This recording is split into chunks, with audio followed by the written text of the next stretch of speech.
आइए बात करते हैं लोहिया ट्रस्ट के ट्रस्टी एवं समाजवादी पार्टी के प्रदेश सचिव राजेश यादव जी से। सर, आपका काठमांडू महासम्मेलन दौरा था, क्या कुछ कहना चाहेंगे? काठमांडू एक ऐसा देश है जहाँ भारत से जाने पर वीज़ा नहीं लेगा और इस देश को चुना हमारे 120 देशों ने भाग लिया और ये उनका 16वां विश्व सम्मेलन था। हर देश के लोग इसमें आए, विशेषकर एशिया के और यूरोप के बहुत से देश इस सम्मेलन में भाग लिया और वहाँ के भ्रकुटी मंडपम में मुख्य रूप से इसका पहले दिन का कार्यक्रम हुआ।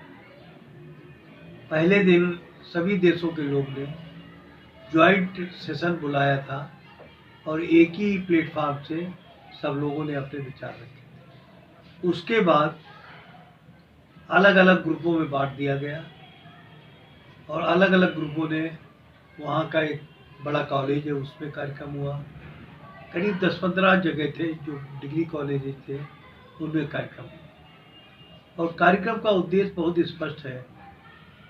आज की डेट में एक तरफ आप देख रहे हैं अमेरिका और दूसरी तरफ रसिया किस तरीके से युद्ध कर रहे हैं। रसिया ने तो लगभग वहां पर विध्वंस कर डाला है जिसके खिलाफ वो चुनाव लड़ रहे हैं और यही हाल अमेरिका का भी है। अमेरिका चाहता है कि उसकी दुनिया में दादागिरी हो और सोवियत भी विस्तारवादी नीति का प्रतीक है। अब बचा एशिया। एशिया भी अगर जरा सा डगमगा गया, यहाँ के नेता डगमगा गए, तो ये समझ लीजिए कि ये दो विश्व युद्ध के मुहाने पे है और एशिया से ही तीसरा विश्व युद्ध शुरू हो जाए।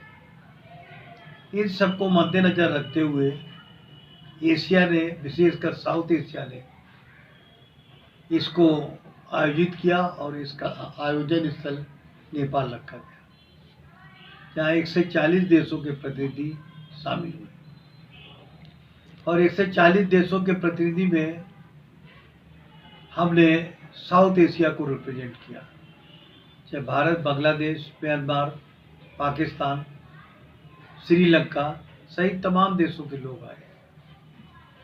तो इसमें विश्व शांति की ओर कैसे जाएगा और ये चिरगारी जो पूरी दुनिया में फैल रही है, कहीं उस चिरगारी की एक लपट कहीं पूर्वोत्तर राज्यों से होते हुए, पूर्वोत्तर देशों से होते हुए कहीं साउथ एशिया में ना भड़क जाए।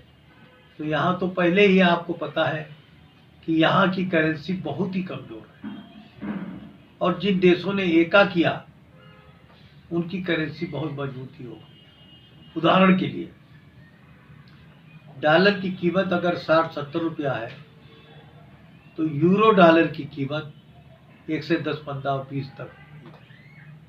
यूरोप में आप कहीं भी जाएं, स्विट्जरलैंड में गया था और आराम से जर्मनी चला गया और बाई रोड चला गया, कोई चेक नहीं करता है कि आप, क्योंकि वहाँ पर कॉमन वीज़ा होता है, उसको यूरो वीज़ा कहते हैं।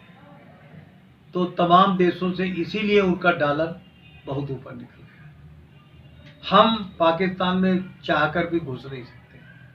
बांग्लादेश में एक व्यक्ति जो हमारे साथ था वो बोला 3 साल बाद बड़ी मुश्किल से मुझे यहाँ का वीज़ा मिला है। जब पड़ोसियों का वीज़ा नहीं मिल सकता है तो बाकी देशों को तो छोड़ दीजिए। इसलिए पहली मांग हम लोगों ने रखी संयुक्त राष्ट्र के सामने कि हम लोगों का भी कॉमन वीज़ा होना चाहिए। कॉमन वीज़ा से घर द्वार, शादी, विवाह, बारात सब सकते हैं, नहीं तो अगर रोक लगेगी तो आतंकवादी इसका फ़ायदा उठाएंगे। हम नहीं चाहते कि इस पर अमन चमन हो। हम चाहते हैं कि अमन चमन के लिए और साउथ एशिया की उन्नति के लिए कॉमन वीज़ा जरूरी है। सर, चाचा शिवपाल यादव जी का बदायूं से टिकट हुआ है, इस पर क्या कहना चाहेंगे? आपके गुरु हैं। ये सच है कि जैसे मुझे पता चल गया था रात्रि को कि वो बदायूं से लड़ने वाले हैं, हम 7 या 8 तारीख को बदायूं पहुंच जाएंगे। मुझे पूरी उम्मीद है कि उत्तर प्रदेश के लोकसभा चुनाव में सबसे बड़ी जीत हमारी शिवपाल सिंह के रूप में। बदायूं से शांति यादव लगातार 3-4 बार MP रही है। गुन्नौर से पूरे सभी विधानसभाओं से बहुत मजबूत लोग विधायक भी रहे, मंत्री भी रहे। उनमें से कई नाम बहुत परिचित हैं, जो चाहे बनवारी सिंह जी हो, चाहे चौधरी हाकिम सिंह हो, कई लोग ऐसे हैं जो चुनाव जीते हैं और लगातार आज भी वहाँ 3-4 MLA हैं। मुझे पूरी उम्मीद है कि शिवपाल सिंह एक रिकॉर्ड तोड़ जीत से बदायूं से जीत कर आएंगे और लोकसभा में उत्तर प्रदेश की असलियत को बताएंगे। मैं उनके उज्जवल भविष्य की कामना करता हूं और बहुत जल्दी उम्मीद करता हूं कि केंद्र की राजनीति के केंद्र बिंदु बने। यही मेरी इच्छा है और मैं बधाई देना चाहता हूं अखिलेश यादव जी को भी, राम गोपाल यादव जी को भी, कि उन्होंने बहुत अच्छा निर्णय लिया कि बदायूं से उनको लोकसभा में उतार दिया। ये समाजवादी पार्टी के इतिहास में एक नई कहानी लिखी जाएगी कि बदायूं अब माननीय शिवपाल सिंह यादव के नाम से जाना जाएगा। धन्यवाद।